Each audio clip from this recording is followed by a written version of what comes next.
folks. Right, let me grab some music. Been very disorganized today. I've been mostly faffing about doing nothing. This is the first thing of substance I have done today. It is 5 p.m. I did have things to do today as well. But it'd just be like that sometimes, I suppose. There we are. That should do it. I really, really should go back and like watch these VODs back and make sure that like the volume balancing is fine. But I would assume if there was a problem with it, someone would have said by now, because I've sort of kept the music at this same sort of volume for 2 fucking years at this point, nearly. I tell you, I'm gonna turn my fucking fan on. Actually, hang on, give me a sec. It's fucking hot in here. It rained once, like a week ago, and it's not rained since, and the humidity is really fucking high again. Wow.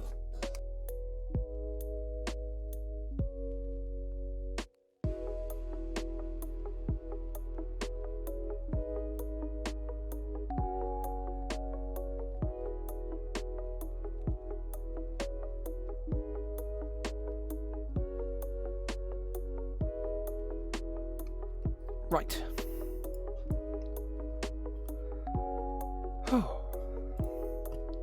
Let us go. So where we last left off,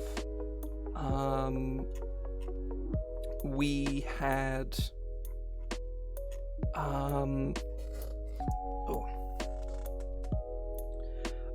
we had a number of hang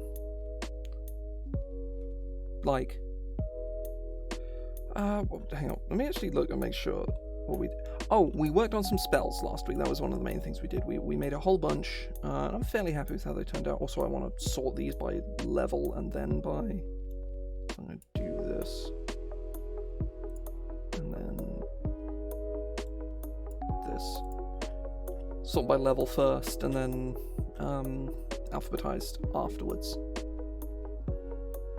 So I have a number of things I want to look into with some of the spells. I'm going to look at those a little bit today. But most importantly, I want to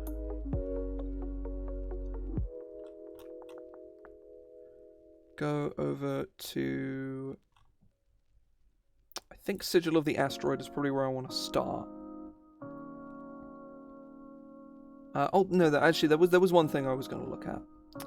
I red text a bunch of Celestial Manifestation because I feel like making it so that you can just arbitrarily miss creatures you want to put your sigil on if they're unwilling. Like, it feels sensible that that's how that works, but in practice, does it really matter? Not really. Because all it really serves to do is make Asteroid worse. When in reality, it's like, that's just not... like...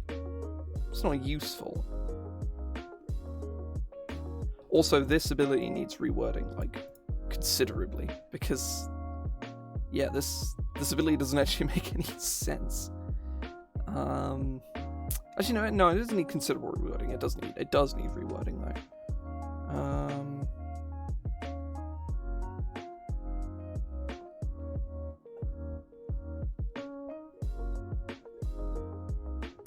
Right.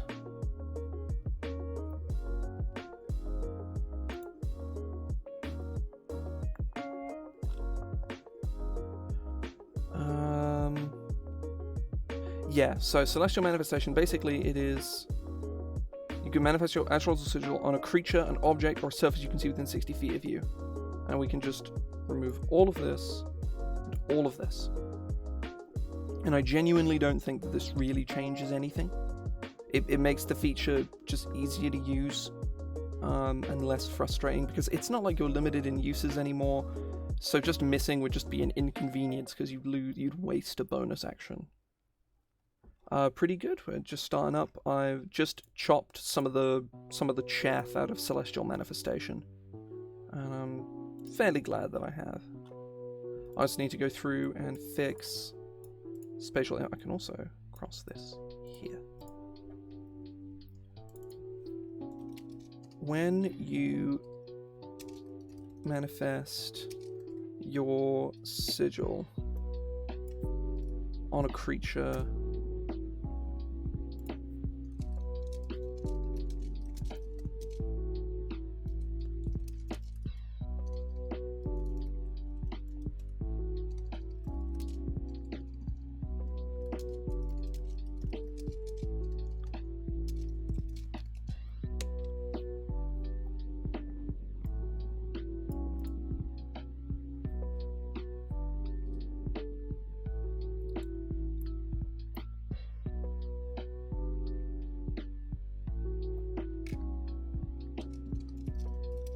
Marking them.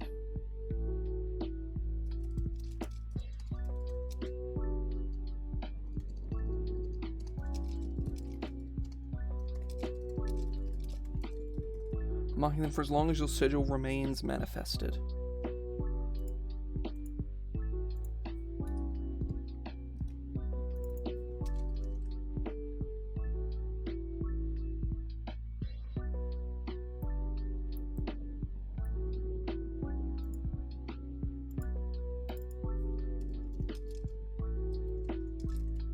You've marked a creature with this feature, you cannot do so again until you finish a short long rest, unless you expend a spell slot first level or higher to do so again. That works. So the 6th level feature I think is cool, but I don't think is actually that good. So we're gonna go in and we're gonna start from the top.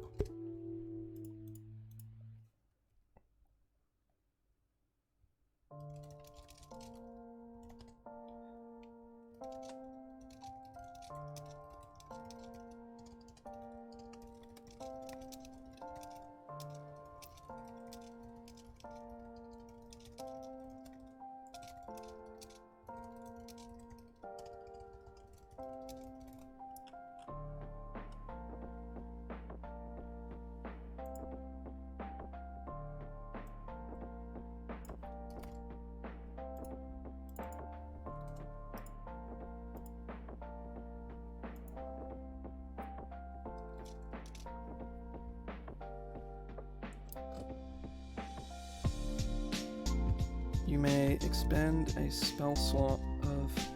no.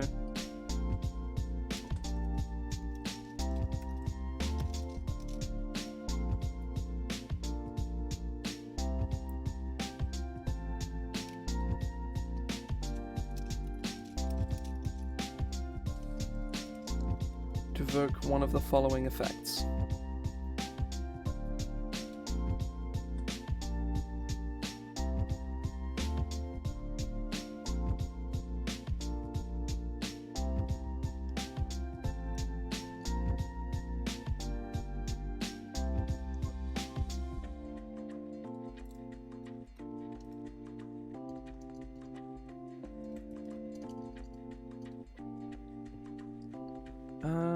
Right, let me go grab...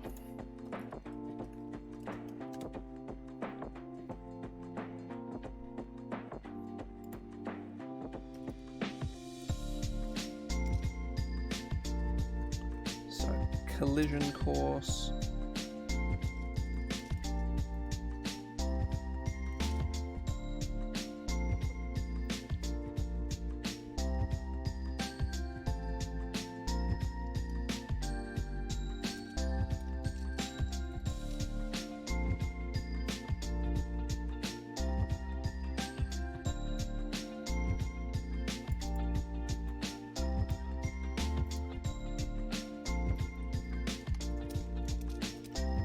It's your Astromancer spell save. No, your slave. Spell save DC. On a failure.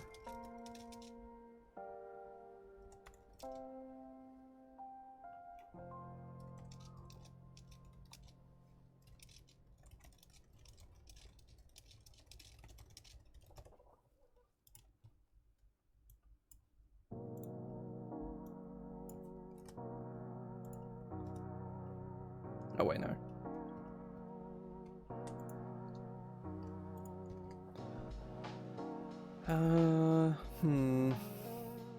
The thing is, I now need 3 abilities.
So I've locked myself into doing this. I need 2 of these.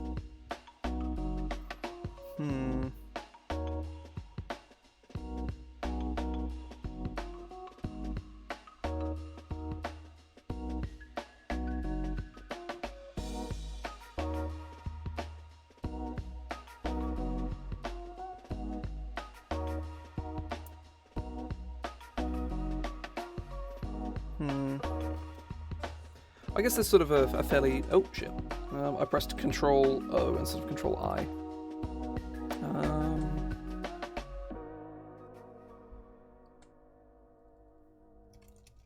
Mind Tremor.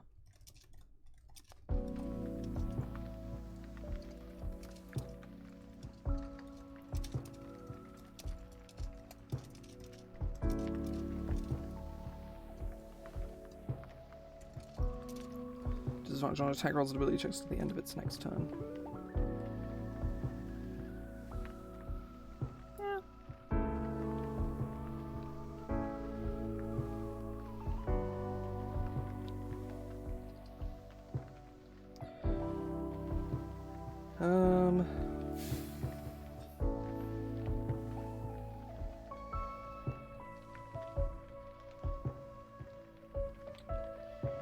That's fun.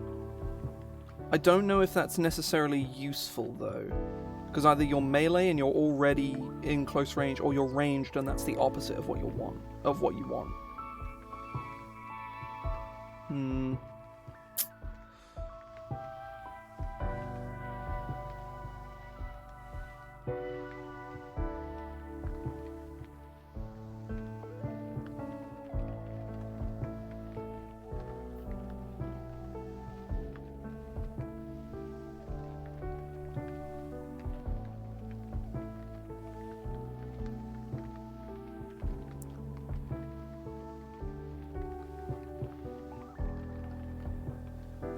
I have an idea.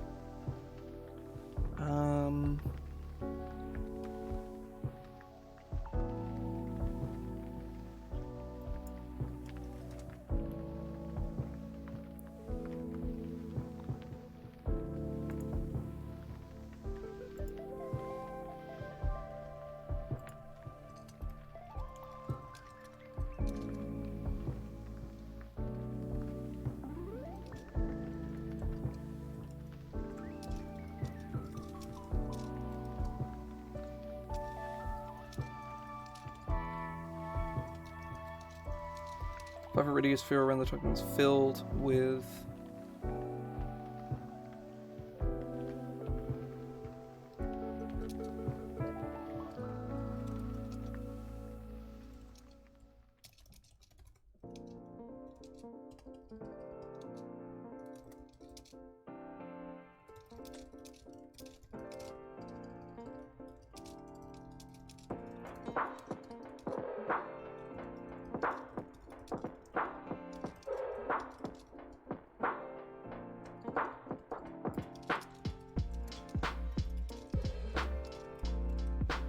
There we go.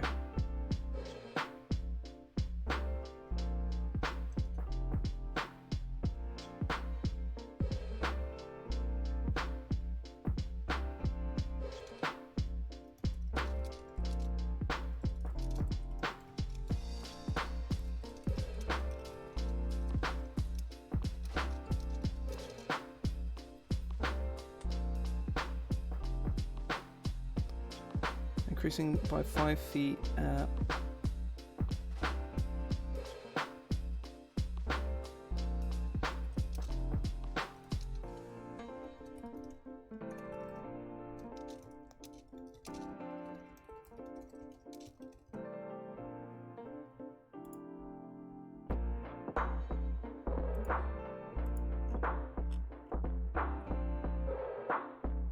Yeah, this is way cooler.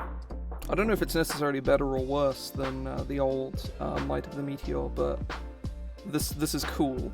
Like, Mind Tremor is kinda boring, but I still think it's kinda cool. Mind Tremor is just alright, you know? It's definitely one that I will probably red text it now. Actually, that's probably the way to go.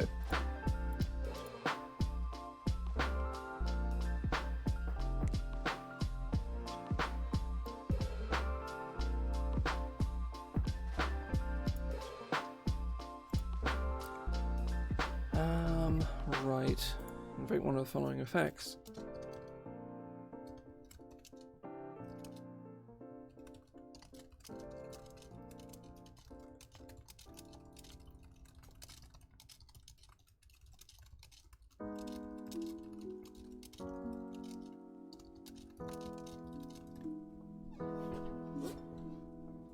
Have you complete a short or long rest? Maybe long rest.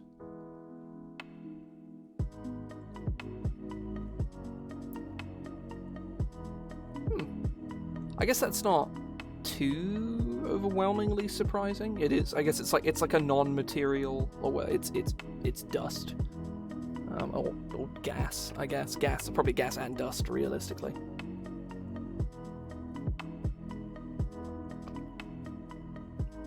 Isn't there a big fuck off triangle on it? Oh no, it's Saturn that has a big fuck off triangle on it. It's like a almost geometrically perfect triangle of, I don't know, something on Saturn or something. Saturn triangle. No? I swear there's a big triangle on Saturn or something.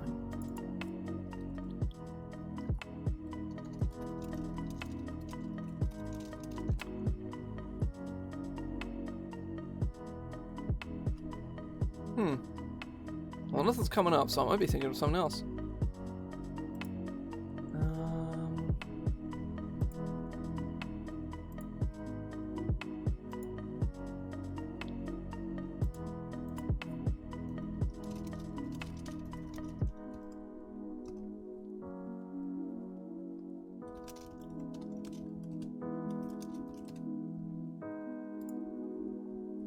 Getting some art for a book I should hopefully have coming out next month, hopefully.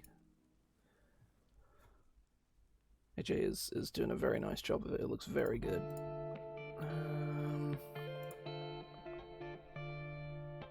Bot detected.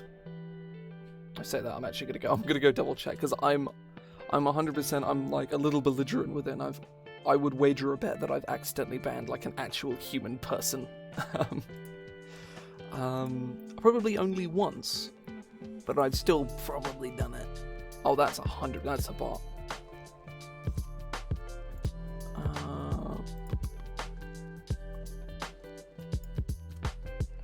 Yeah.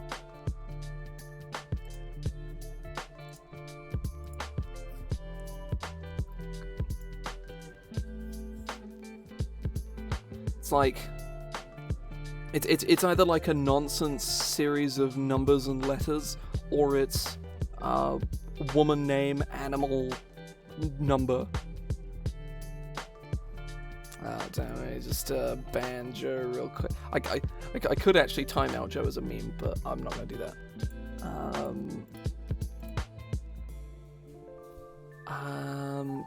Whenever you deal damage to a creature with your spatial impact feature, you may vote one of the following effects you can use. Rest.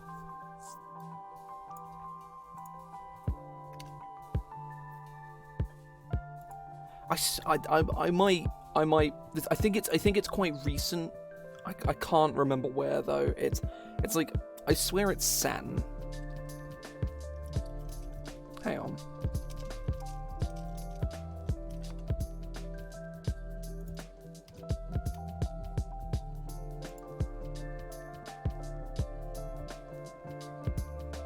So I keep googling it and not finding it, but I'm like, so obviously I must be thinking of something else, but I don't know. I distinctly remember it being a big triangle on Saturn, and I don't. Clearly that's wrong because I can't find it. While Sigil's mass creature, the target must make a constitution damage at the start of each of its turns. Damage equal to the damage of its special impact feature on failsafe or half smash. Yeah. So meteoric downpour is just good. Like, it's free damage. Like, it's pretty decent.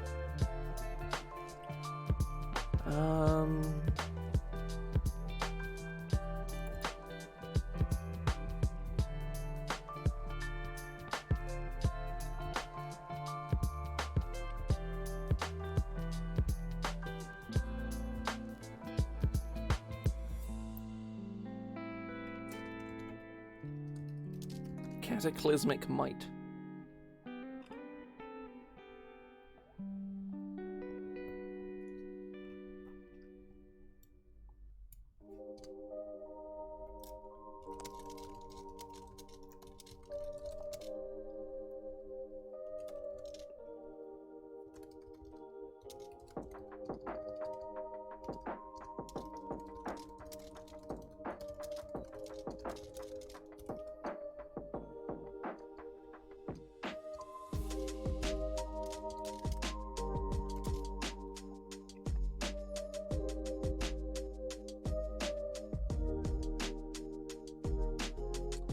Your Sigil can conjure up the true strength.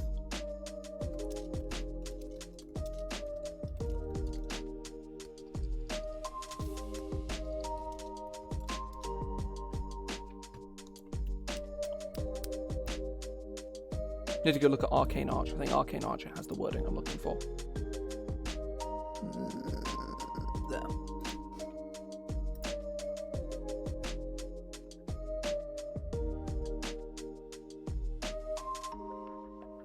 Maybe, yeah. I don't know. I'm gonna trial this first because this feels simple and kind of clean. I want to make these three things that are basically your core class feature now. They become better in this specific way. That's kind of what I want to sort of go for. I don't know if that's, you know, if I'm gonna look at it and go, this looks wank. But it is an Arcane Arch that I'm looking for. Then what the fuck is the? Is it Rune Knight? No, it is not.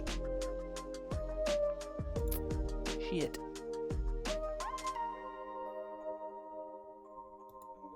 It's not Ranger. It's not any of the Pally ones, that's for sure. Maybe Ascendant Dragon? Maybe? No. No, no, no. No. The options provided by your Might of the Meteor feature are augmented as follows. Sure. Whenever a hostile creature starts for the first time on a turn or starts its turn there,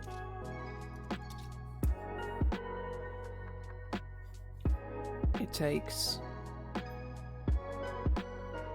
I don't think Swarmkeeper has what I'm looking for. No. So basically I was looking for this wording, basically, like whatever, but I can't think of a subclass that actually works this way. Oh, hang on. Artillerist. That might be the one. Maybe? No, it doesn't. No. Or enters the area for the first time. Also, it's turn there. It takes 3d6 force damage.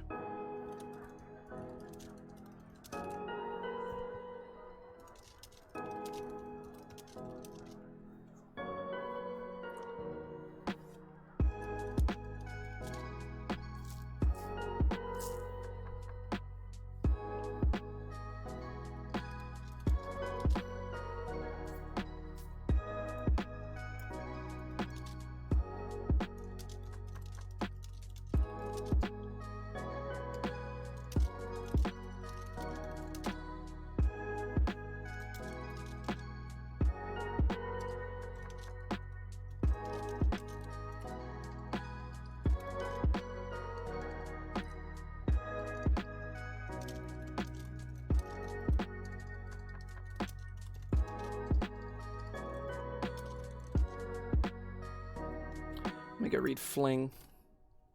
What's the Kraken ability?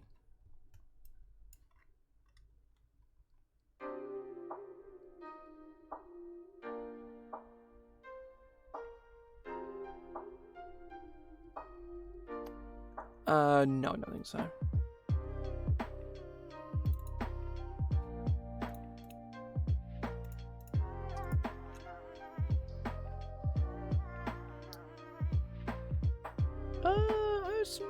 kinda does.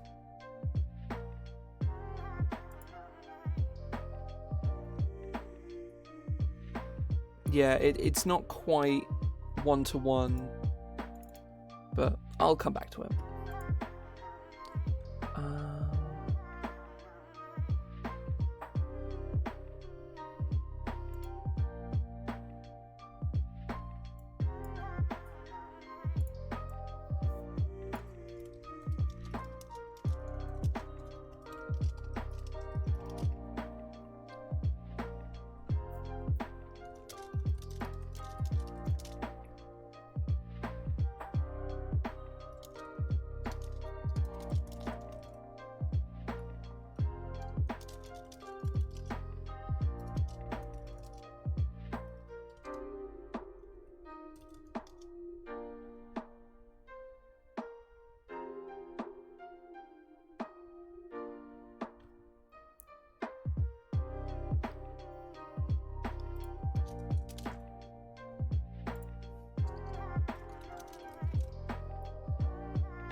Oh shit.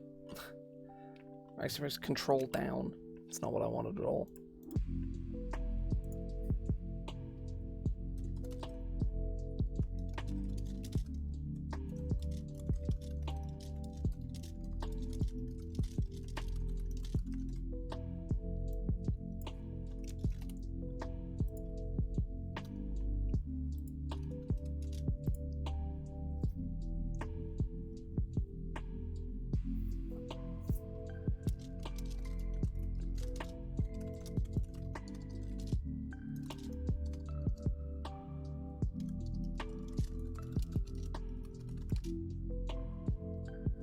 Nice, nice. I'll say I've been working on this for the past, I don't know, like 5 weeks or so. We're a fair number of subclasses deep. Currently working on the Sigil of the Asteroid at the moment. Yeah, basically, Astromancer is a full caster martial in lieu of Bladesinger, but from sort of coming at it from a different angle. Less focus on you know, being a wizard with a sword. Is you're a guy with a sword who also does a bunch of magic stuff, and also, you know, actually kind of forcing you to be a martial, unlike Bladesinger, where you can just be a caster as normal and get all of the benefits, or I don't know, something else probably cringe.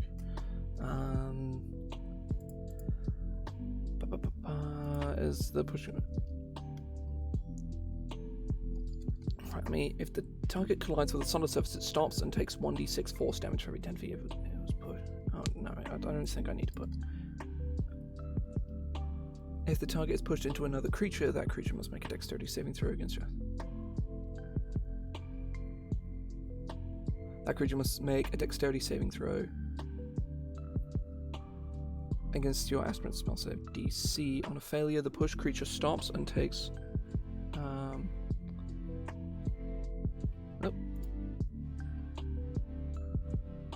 Oh, someone just. So yeah, welcome in. Thank you very much for the follow. My Twitch alert did not go off for some reason. That is very strange. Huh.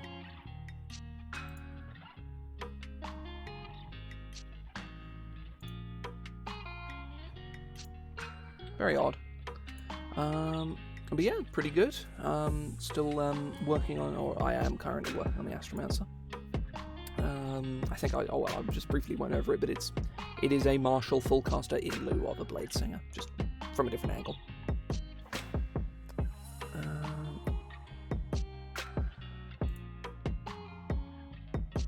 Okay, yeah, no, I think that works. So, Mind Tremor. How do we make this one actually interesting?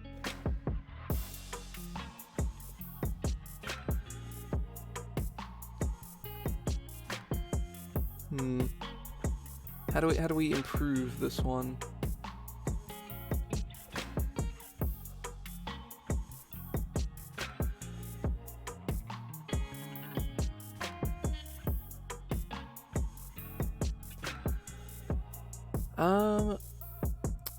I guess it depends what you mean by things like that. The martial caster or the in lieu of blade singer part. Because blade singer is the closest thing 5e has to a true Gish, and I think it is to be celebrated for that. But it is definitely an experiment. Yeah, grafting Gish onto Wizard was probably the best way WotC could do it without making a new class, but I don't think was necessarily the best possible shout. I think anyway. Mind Tremor. What do I want this to do? Because it is the one of the original three. That is true. That is true.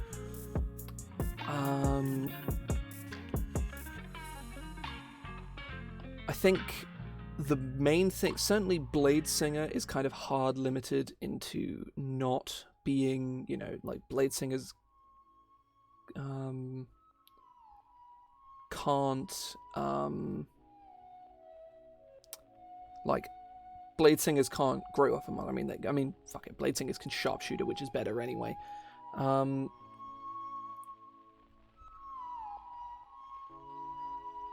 Yeah, I think like you're a wizard. You have every possible tool to not take damage. So I don't think the HP thing for Blade Singer is really that noteworthy. As long as you don't like dump con, your HP's probably gonna be fine. Because realistically, hit points is determined much more by con than it is by anything else. Because the actual difference between the hit dice, certainly a D6 hit dice and a D8 hit dice, that's 1 or 2 hit points per level on average. I think it's specifically 1 per level, and it makes all the differences in con.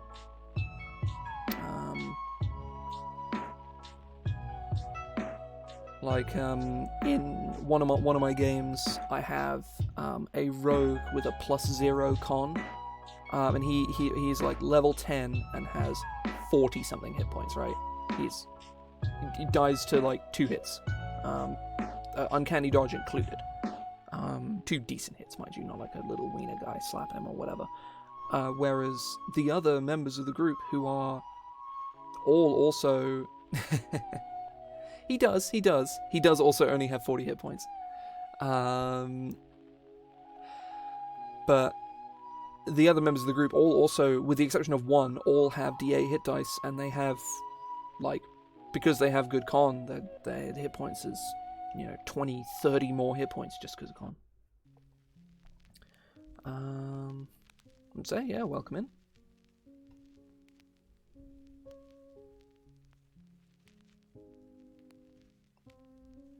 Yeah, I mean, to be fair, the new Vecna stat block is kind of a cop-out, to be honest. It has like a silly caster thing going on. Let me just make sure he doesn't have any like hard shutdown, because he probably does. Let's be honest. Does he have any hard shutdown? Con save against Frightens, that's not too bad. He has D-Door. And surprisingly, yeah, that's about it.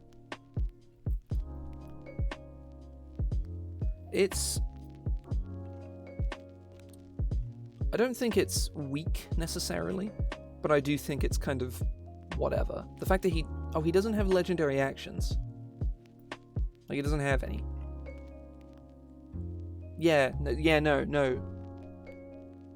Yeah, no, yeah, he doesn't have legendary actions. You're right. Yeah, he's terrible. If he had legendary actions, I think he'd be fine. I think the stat block is just a bit milquetoast, really.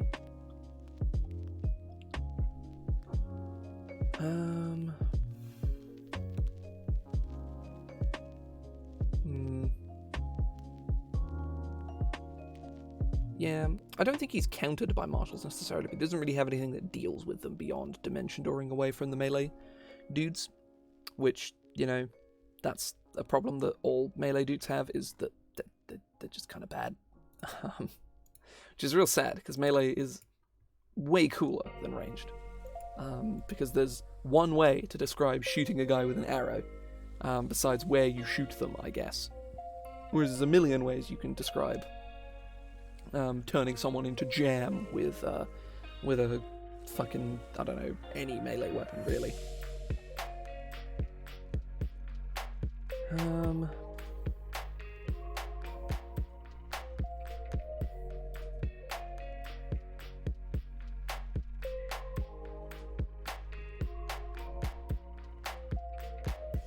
Yeah, it's pretty subpar.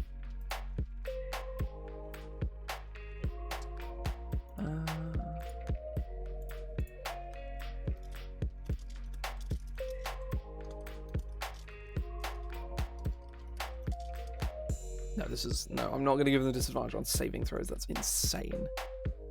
Because you can do that like 5 times or some shit. Or no, you can do it 5 times and then you can spend slots to do it more. So no, I'm not going to make that objectively the best one.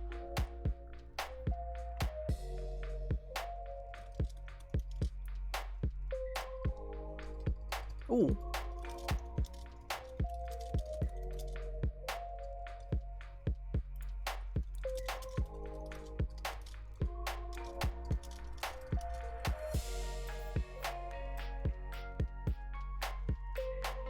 I feel that's a way to make this more interesting.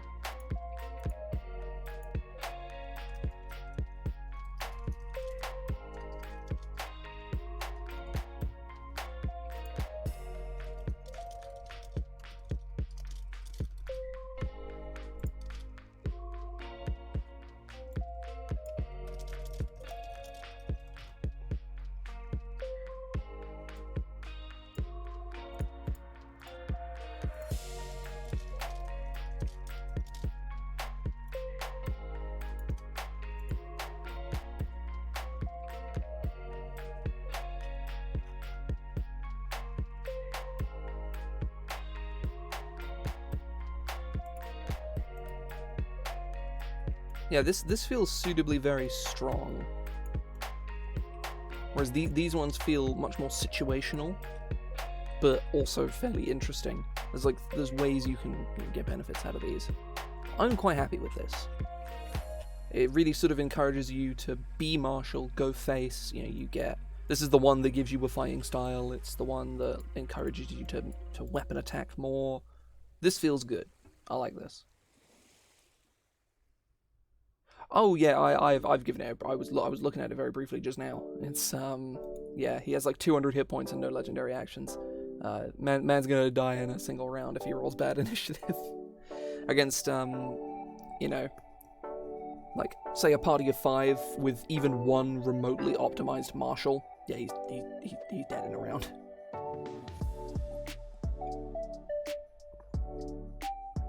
Oh. Obviously, like, he is Vecna, and you're never going to fight him alone.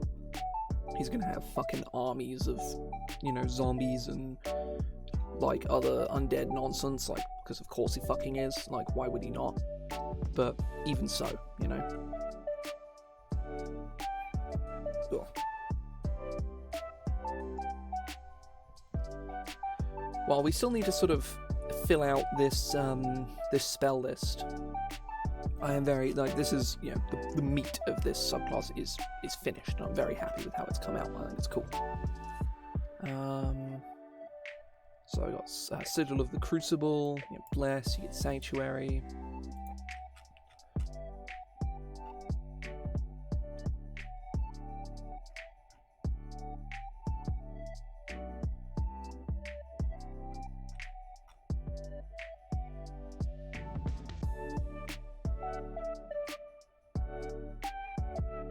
Oh, what, with a fuck ton of zombies, I would assume?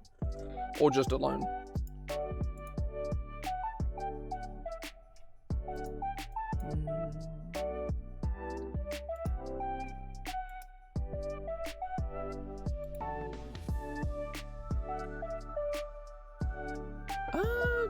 I think the main thing is that clashes with the actual, like, the subclass itself wants you to hit things.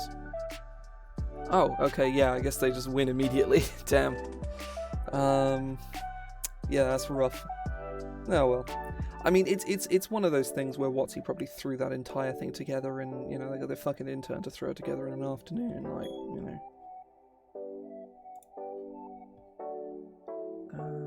A lot of their like little side throwaway projects like that are basically the same.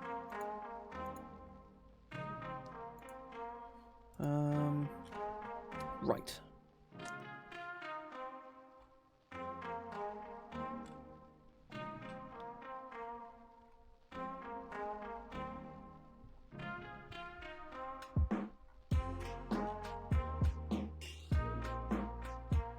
I feel like this is way too strong for, yeah, I'm gonna cut this.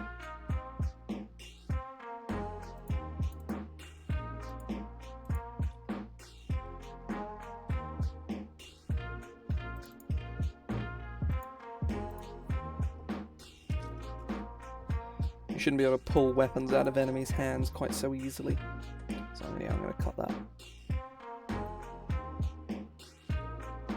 Sigil of the Lodestar. I'm very happy with Sigil of the Lodestar, I think it's fun.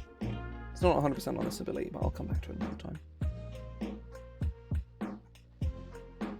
Oh, now, Sigil of the Watcher. I think I know. Yeah, the Grey Worms are at least powerful, even if they are painfully boring.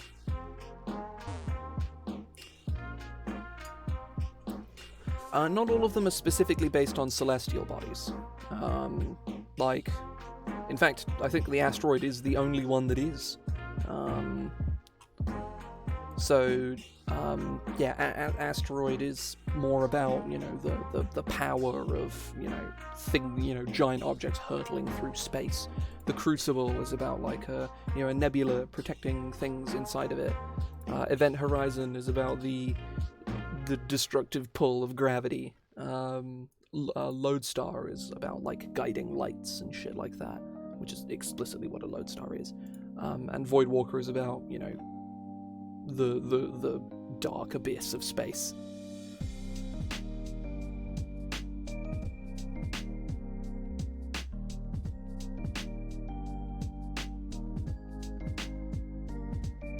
Yeah, like feasibly. It's entirely possible they will, and this is just like a teaser, but probably not. Not really. I do like ultimately the Vecna book, whatever the fuck it's called. It's like it's irrelevant. Like it's the kind of it's like Minsk and Boo's. I say the Minsk and Boo book is actually quite good, even if I hate the art direction in it. I hate the art direction in Minsk and Boo's. The book is so ugly. But yeah, they're just kind of throwaway books they stick on the guild to make a bit of money. You know, that's all they are.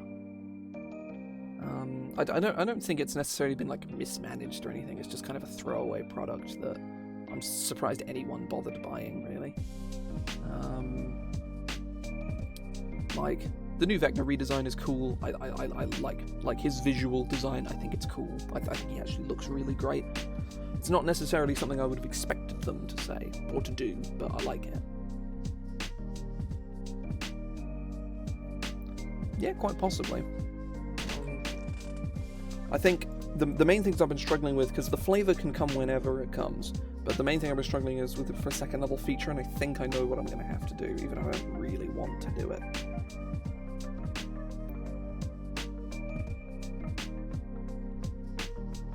Yeah, there are I'm trying to think what campaigns actually go beyond level...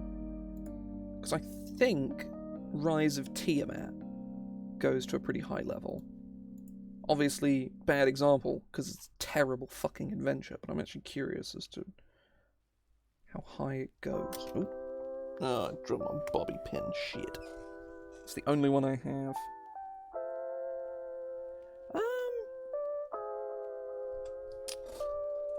I mean, I would say it counts. It's just a very different kind of adventure. Oh, shit. Come on. I dropped a thing on the floor, and if I don't pick it up now, it will stay down there until the heat death of the universe. Dropped a bobby pin. It's the only one I've got.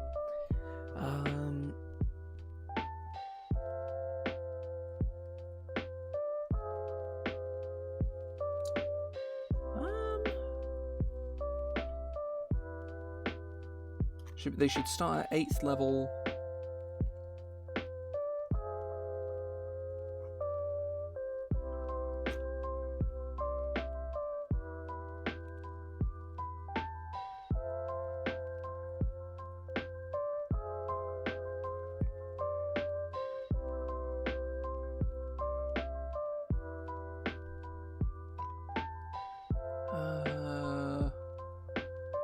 Two, three, 4, 5, 6, 7, 8, 9.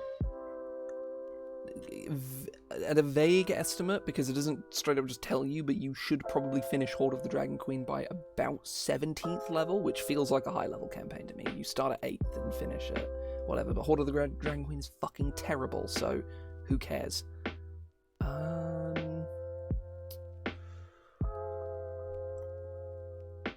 Yeah, no, there just kind of isn't one. I think the main thing is there is like basically zero mass market appeal for a high level like adventure, because like the budget that WotC have for adventures now is absurdly high. They put a half-page spread of gorgeous art on every 2 fucking pages, and I would wager a single one of those books cost millions to make, and it needs to sell millions to like.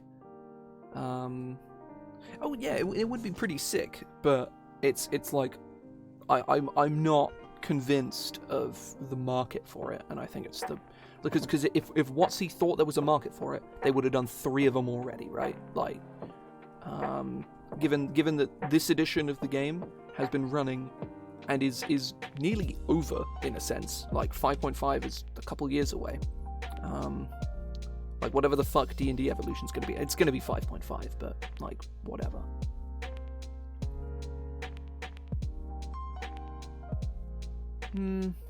I don't know. I don't think it has mass market appeal. Not enough to meet WotC's inflated, like, adventure costs. Because, don't get me wrong, I love the Wild Beyond the Witchlight is gigantic. It's got gorgeous bits of art on every other page, but, you know, like, it's, and books like it, like Call of the Netherdeep is the same, but I would wager it probably tripled the actual, like, production cost, because, like, I would wager the art budget for those books is, like, 3 times the writing budget. Yeah, I feel pretty confident in saying that, like, if WotC thought it would sell, they would have done it already. And I think the fact that they haven't done it lends a sense that they don't think it's going to. Not well enough to justify doing. But who knows? Oh, all of the art is amazing. It's just there's way too much of it. Like, I'm a bit biased for Call of the Netherdeep because it's mostly I didn't bother looking at Fizzbans, to be fair. All of the monster art from Fizzbans, which, you know, the stuff that actually fucking matters, I remember being quite good. But yeah, if I look at, like, the art from Wild Beyond the Witchlight, it's all fantastic. All the art from Call of the Netherdeep, admittedly, they got a load of artists who work with Critical Role. Oh, I didn't know that. I want to look at Fizzbans and look at the monsters from Fizzbans.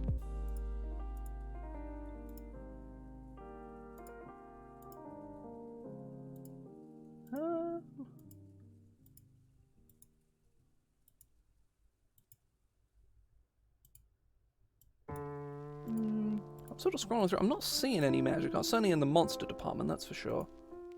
But I don't know.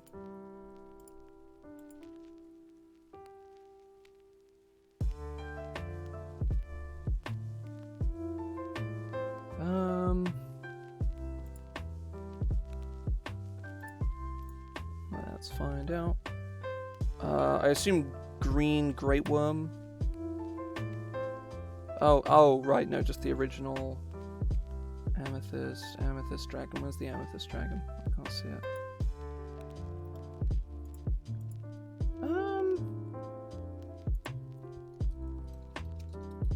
I mean,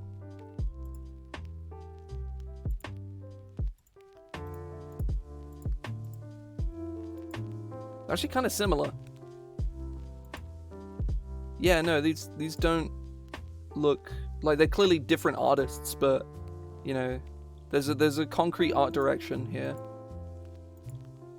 Yeah, I don't actually know what you're really talking about. This looks like these are comparable. They're like, oh, you know, this is a studio with several artists and all with a little bit of their style coming in, and that's kind of it. Like they've all got solid art direction.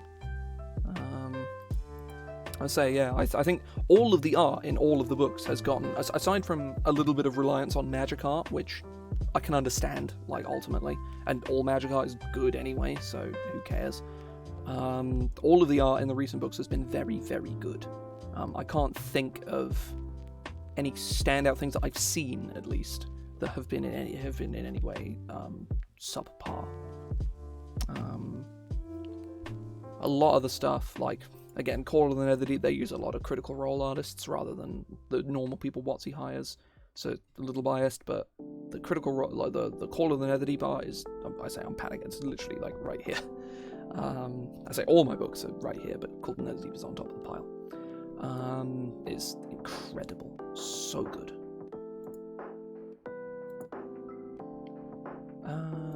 Right.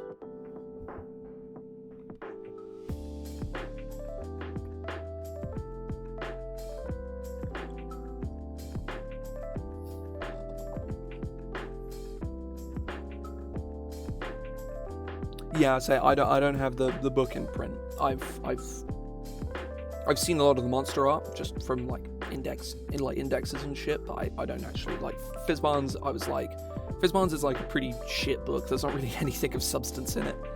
There's not enough monsters for it to be a worthy monster book, and the character options are just kind of like they're fine, like they're all right. There's just not enough book really, as far as I'm concerned at least.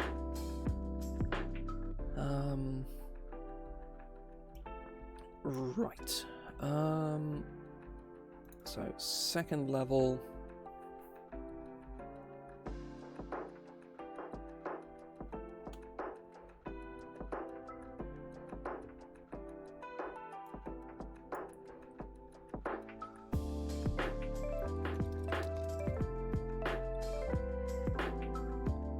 Oh no.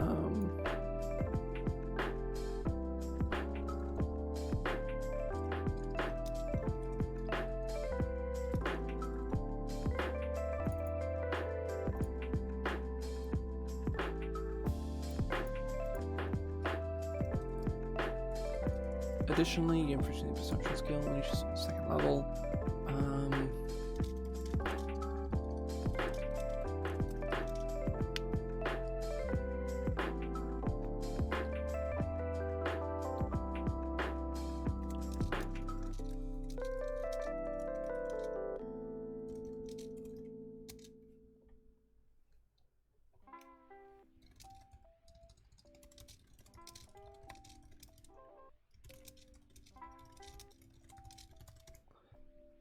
This cantrip doesn't count against your number of cantrips known.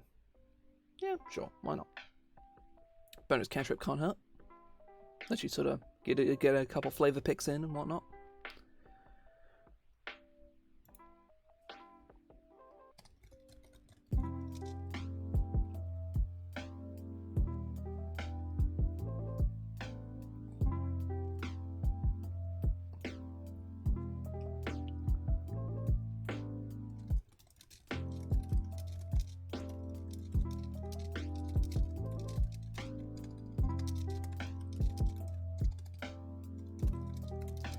Pulse of Radiant.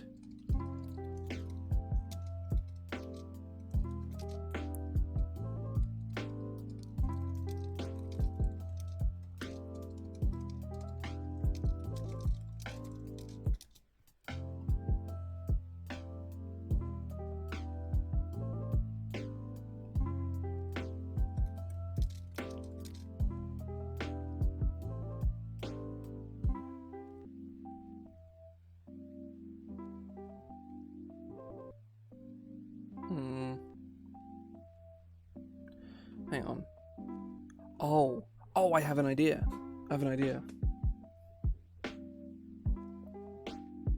Okay, hang on.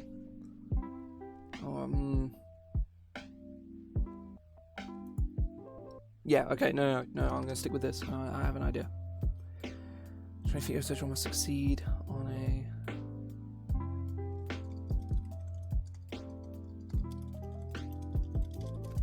must make.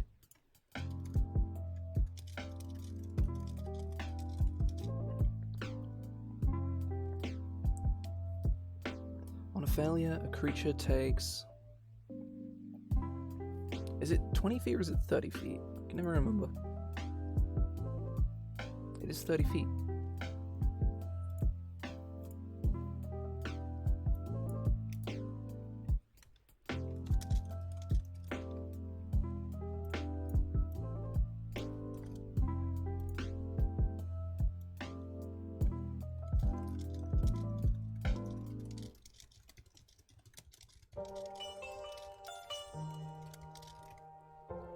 Getting 2d4 force damage defense save or half as much on a successful one.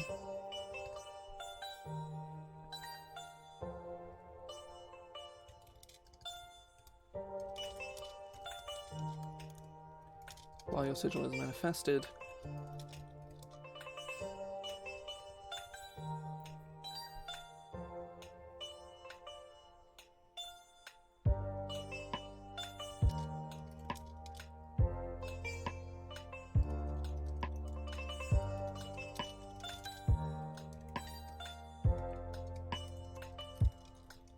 .30-foot radius aura of illuminating starlight.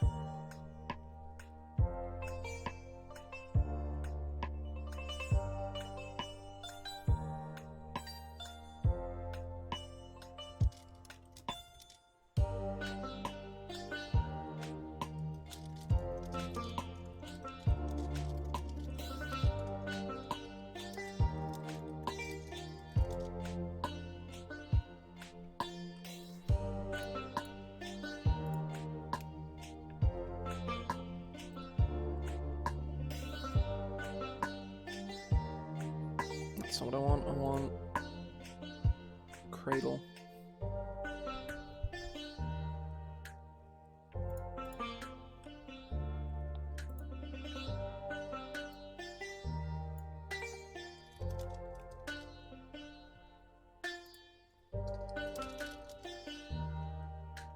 Normal creatures inside your aura or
Right. While your sigil is manifested, it emits a 30-foot radius aura of illuminating starlight. Once per turn, whenever a creature or a spell you cast allows you to make an attack roll, make an attack against one or more, an attack roll against one or more creatures inside your aura, or forces one or more creatures inside your aura to make a saving throw. Choose one of those creatures and roll a d4. You may add the number rolled to one attack roll you make against the chosen creature's part of the spell, or you may subtract the number rolled.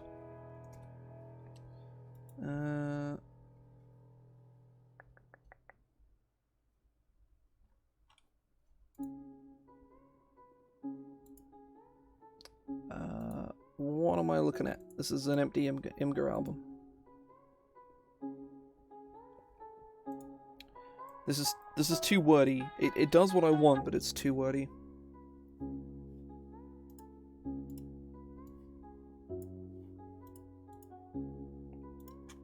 Let me go grab the...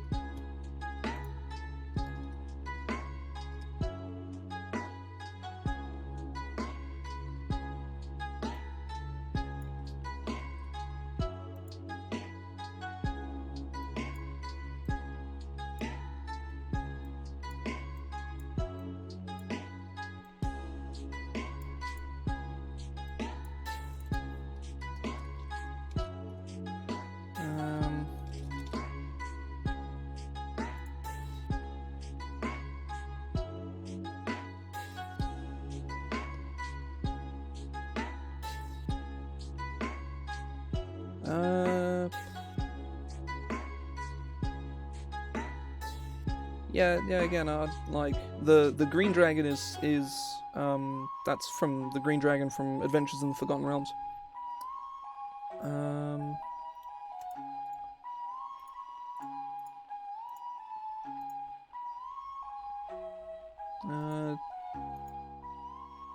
Yeah, I'd say it's kind of fine. I don't know.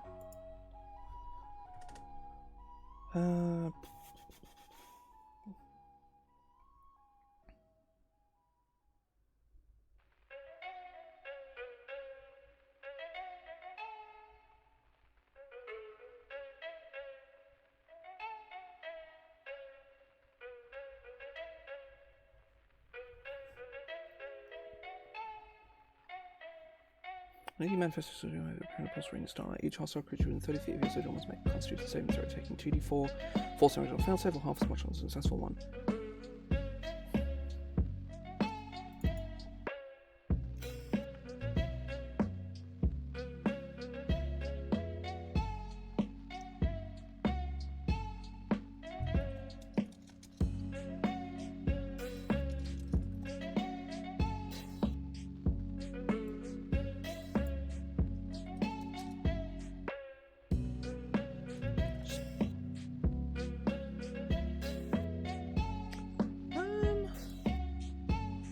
I think it's just the crystal dragon, if I remember correctly. I remember liking all of the other dragons. The amethyst dragon is cool.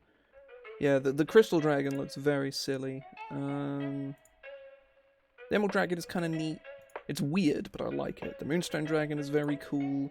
The sapphire dragon I like a lot. The topaz dragon I absolutely love. I think that's all of them. I was also the sea serpent. The sea serpent looks ridiculous. But, yeah.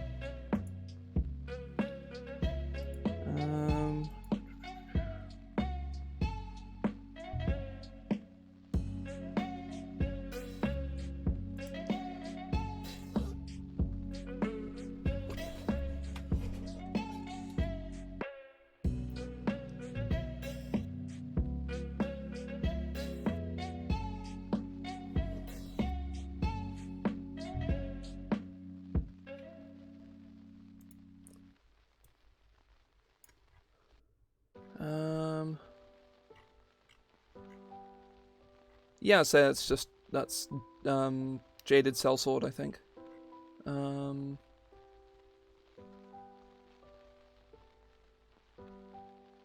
The Dragonborn look kind of weird, but again, that is just a different, like, artist.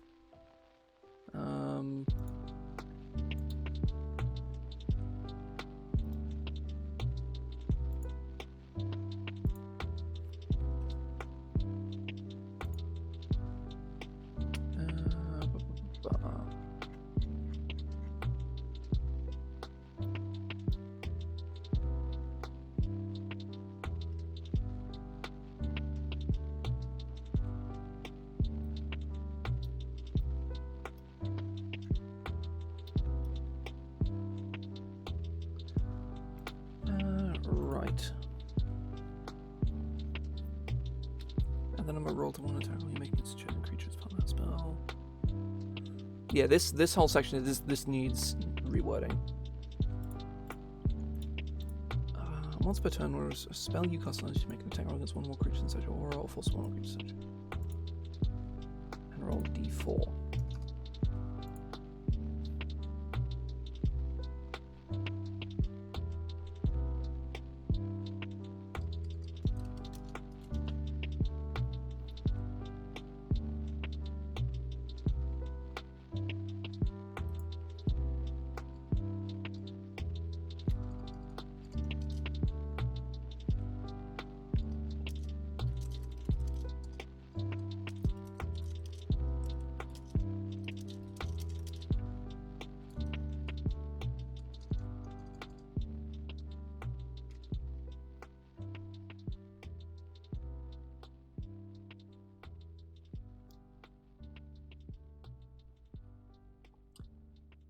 I mean, yeah, I don't know. There's, Joe is definitely right. It is magic art versus D&D art,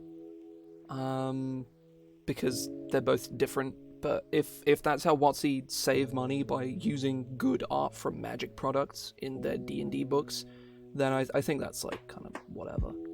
And they don't do it very much. I think Fizzbarns is the only book I've seen where they've used it to any noteworthy degree, I think. Citation needed on that one, but certainly all the books I've read and looked at recently don't really have any magic art in them. But that is ultimately what it comes down to. Like there is a difference in difference in art style, but it is still like I would not go anywhere near to say that they're all over the place, like not even remotely.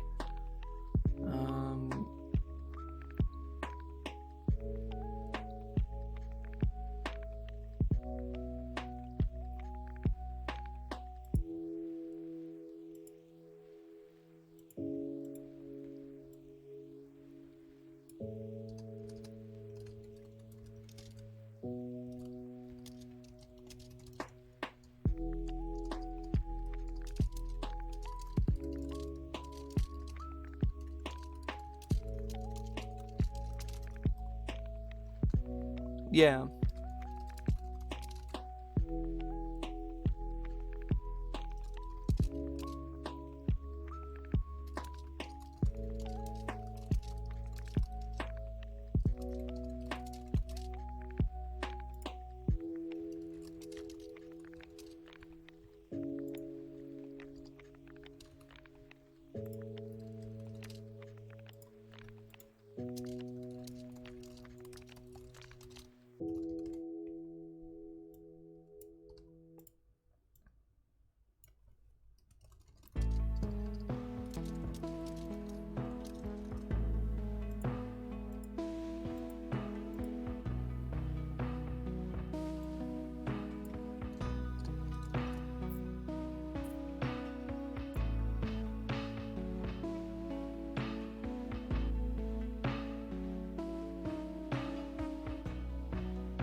Yeah, it's. I think it is just an outlier for Fizzbarns that they use different art for it, or they use magic art for it anyway. I feel like there's one other, but Fizzbarns is the only one that comes to mind.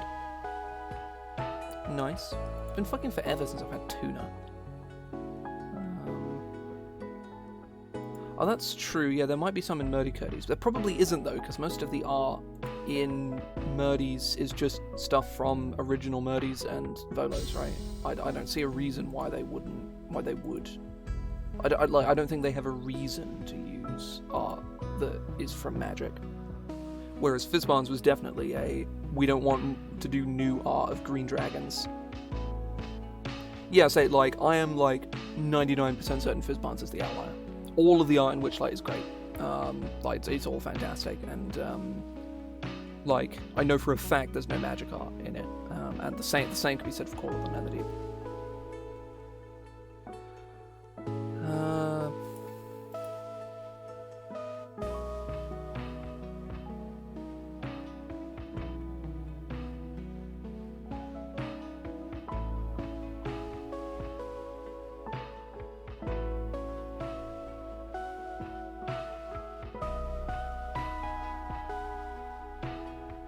This ability is insane, and I need some way of balancing it, but I don't know how.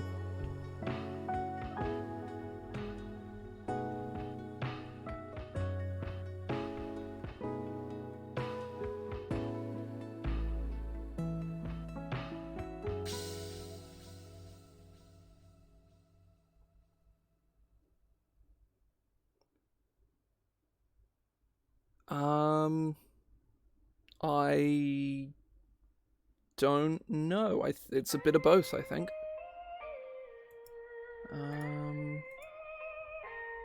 Let me actually, like, open up. I mean, it already can. I think. Hang on. This is whenever you cast a spell that allows you to make an attack roll. So it doesn't work on. I think that my main concern was only. I think at that point it's just kind of terrible is the problem. Whenever you cast a spell allows you to make an attack roll against one or more creatures inside your aura, or forces one or more creatures inside your aura. Make a saving throw, choose one of those creatures. Yeah, what I'm going to do, I'm going to start this out as a 10-foot radius.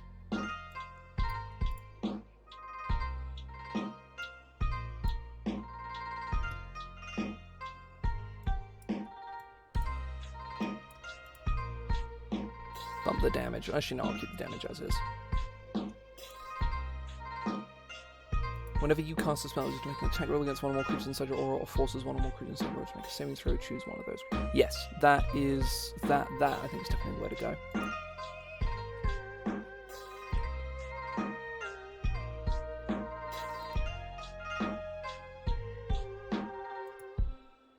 Oh, Joe, I just looked through Witchlight a little bit. I think there is more art for Will of the Feywild on, like, page 5. I'm pretty sure on, like, the using the story tracker section, I'm pretty sure that's Will of the Feywild. Not 100%, but I'm like, I don't know what the spider is. Like, I don't know if that has anything to do with it, but...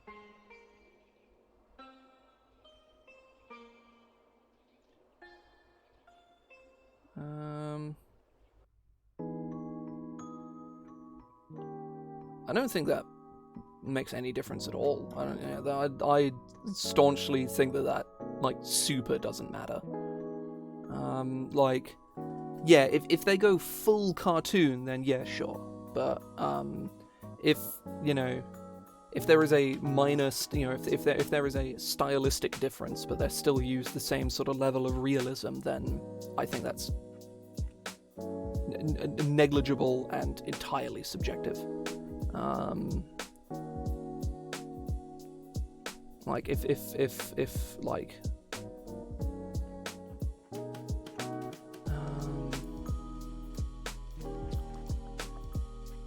Yeah, I'm scanning through Witchlight. It has an art style its own, but it does sort of attribute, or not attribute.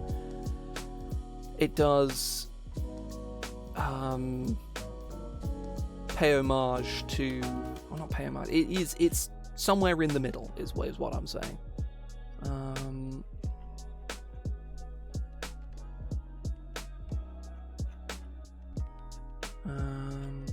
Oh yeah, there's the unique art for Eliweg.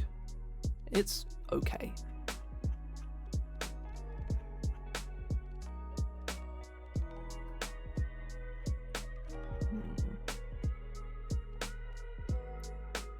Right. I think the fact that that making this AoE much smaller, I think helps this out a lot. So Gaze of the Stars, it's also at 2nd level.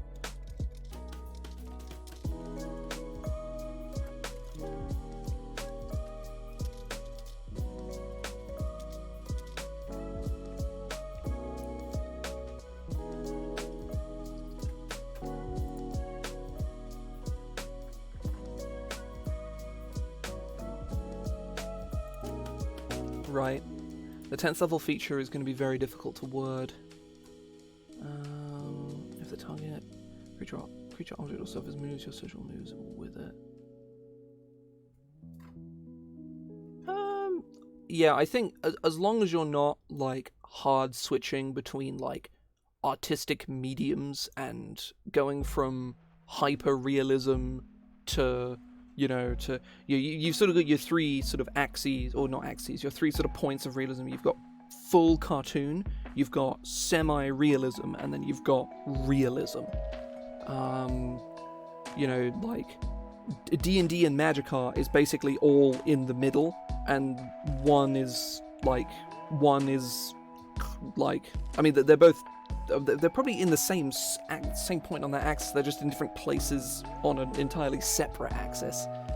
But realistically, that is the only like axis that actually matters for artistic cohesion.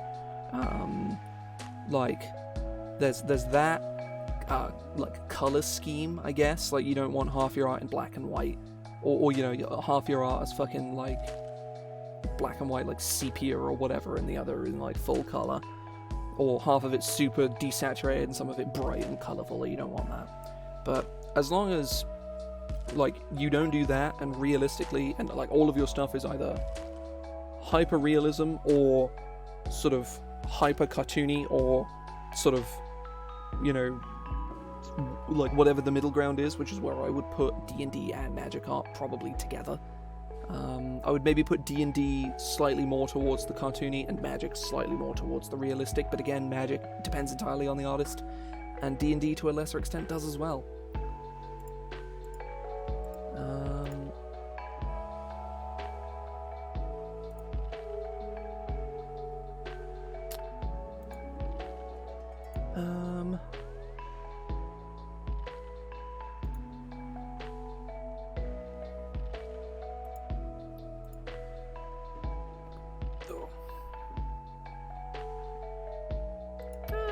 Generally speaking, yeah. I think you can certainly get away with a little bit of a shift there, but not too much, I shouldn't think.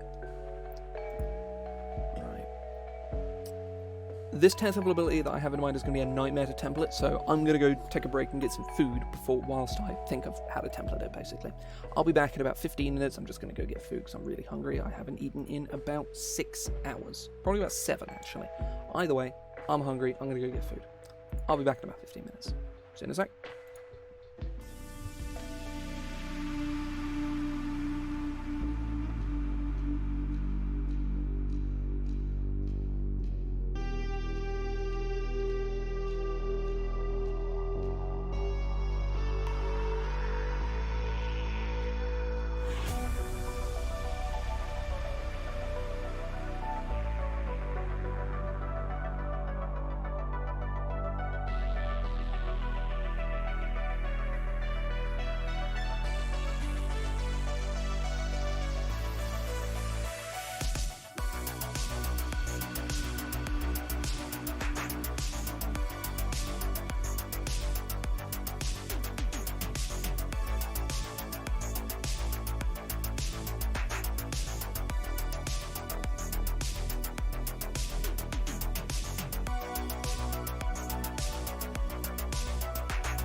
Okay, I'm back. Right. So, sort of pick up where we left off.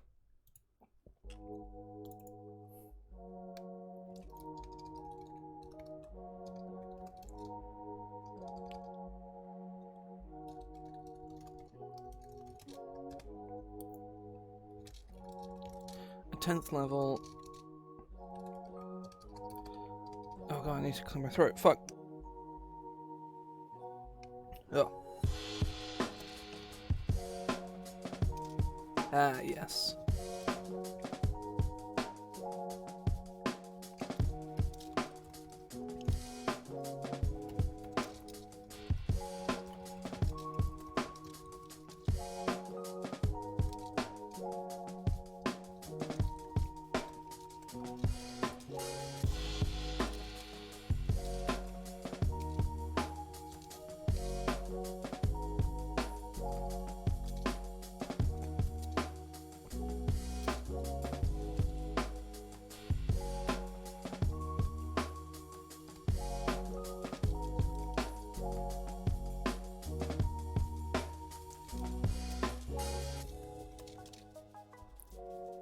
Ah, yes.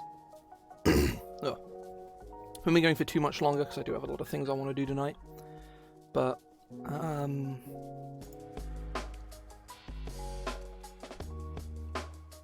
think it causes the...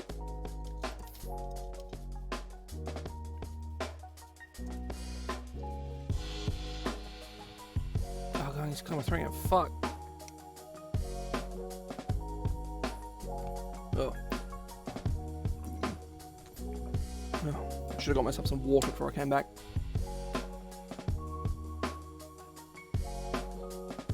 You can have up to 2 sigils manifested at once. Turning to create a third causes the first of them to disappear.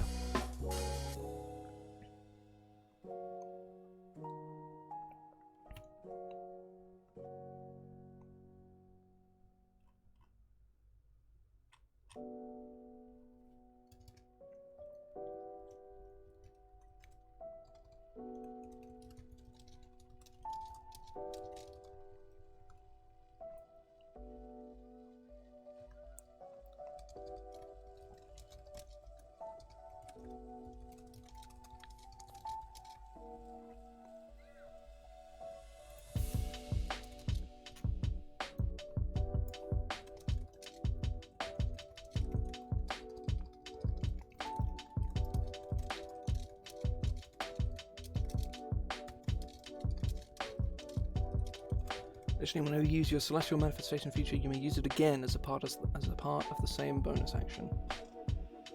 That feels good.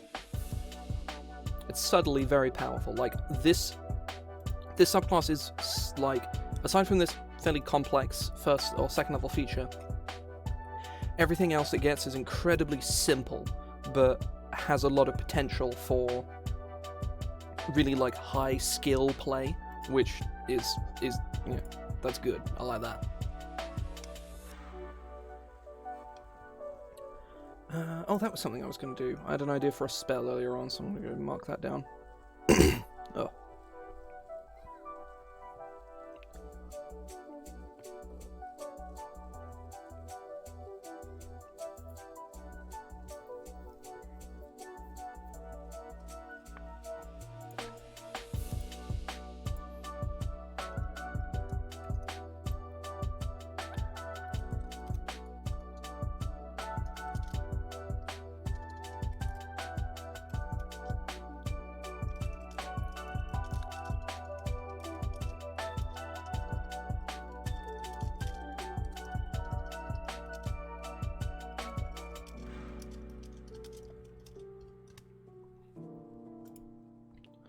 Okay, right.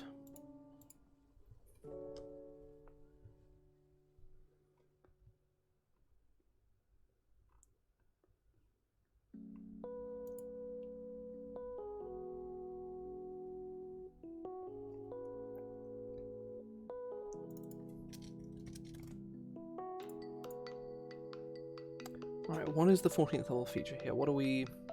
I guess it should probably be some kind of improvement to Gaze of the Stars. That would make the most amount of sense, at least. Hmm.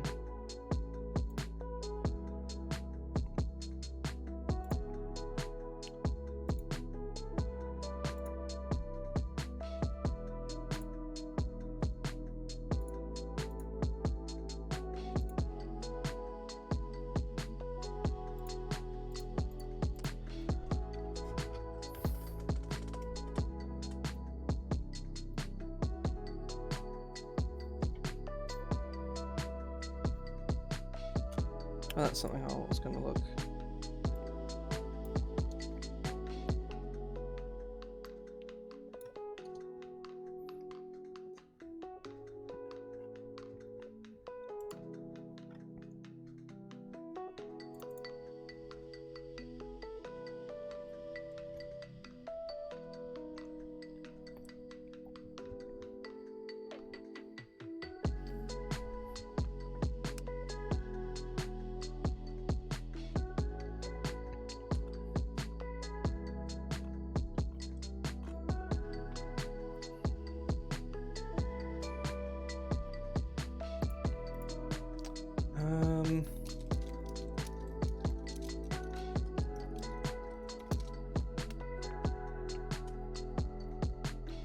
By the time you reach 14th level,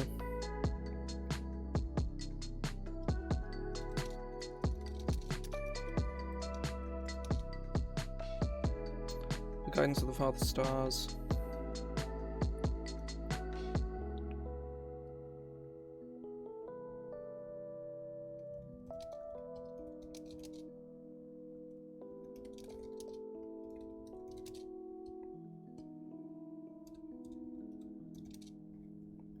Is it 2 N's, 2 R's?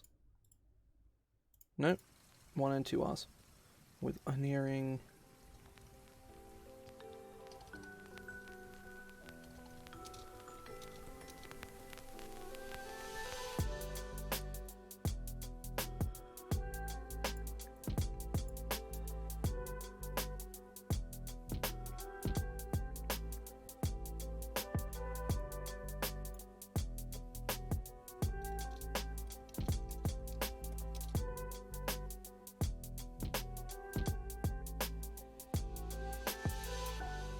The first time you would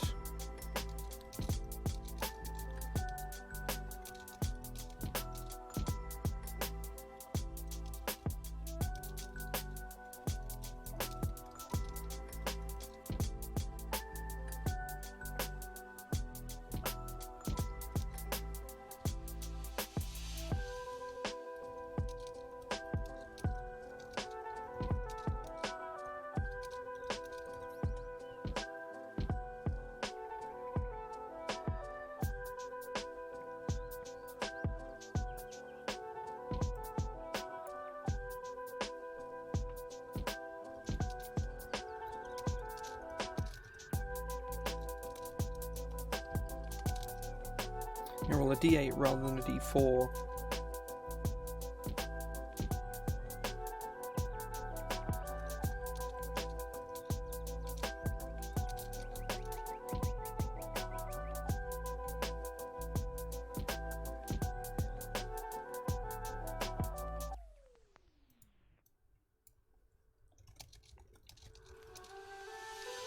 As a part of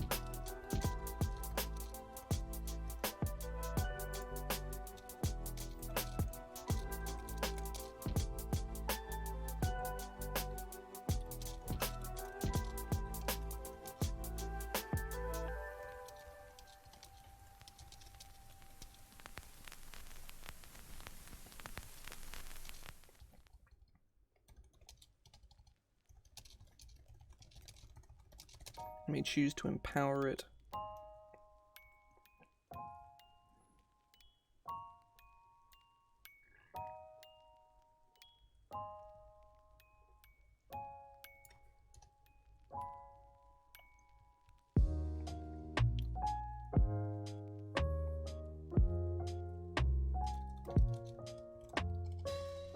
whenever you would...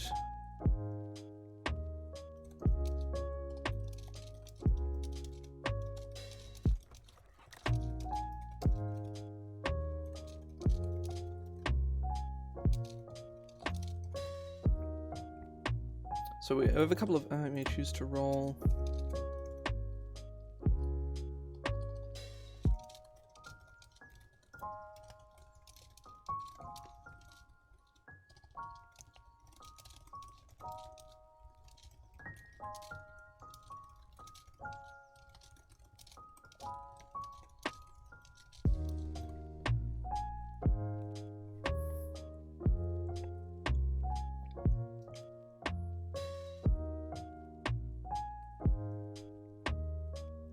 So we have this option, and then there's also...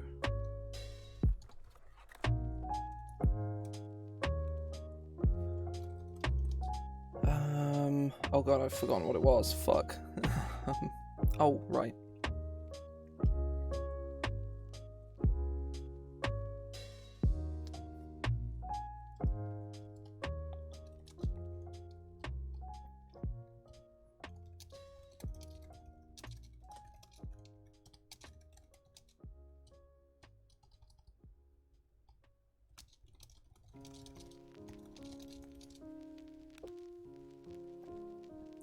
Maybe you choose one creature as a part.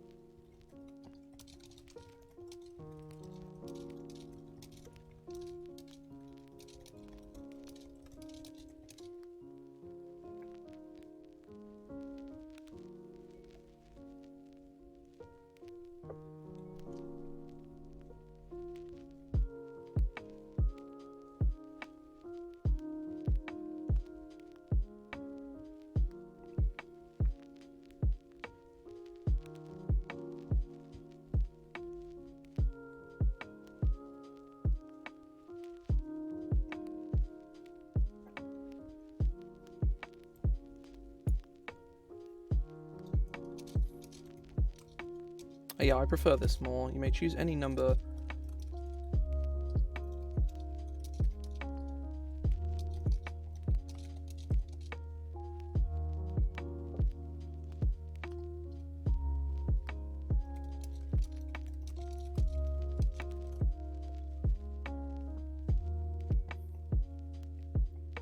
You may choose any number of creatures in your aura to affect with your Gaze of the Stars feature.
So basically what this allows you to do is when you cast an AoE spell that forces a saving throw, you can give every creature in that area a negative d4 penalty as opposed to only one.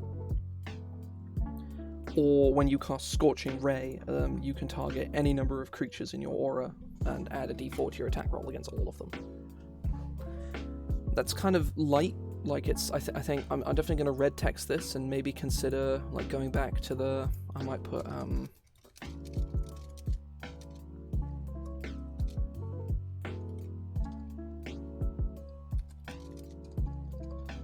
instead of d4s PB per day.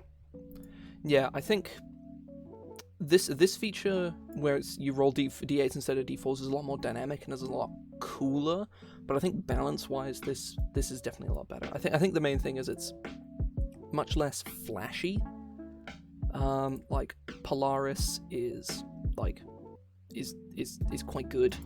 Graviton Horizon is very good. Crucible Vanguard is good and very cool.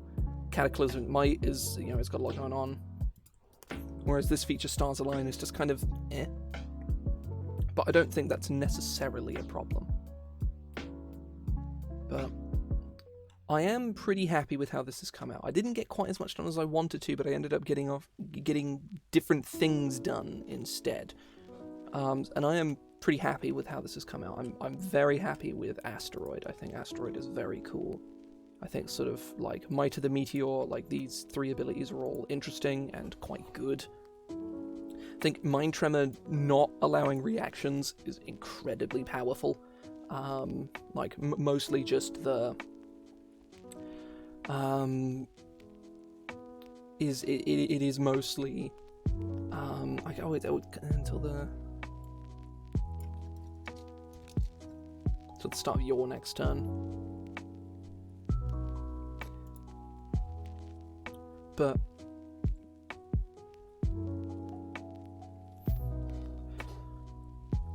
the you know, you can sort of go in, stab, get rid of their reaction, and then leave. You get sort of the best part of mobile out of that, which is really strong. Like Booming Blade plus this is really good.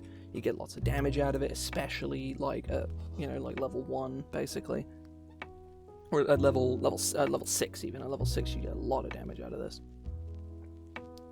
But yeah, I am very happy with how this has come out. I think we're at a point where like the subclasses are basically done. I have this Event Horizon feature I want to do, and I need to do all the spell lists, but that's probably going to be done after I've done all of the spells.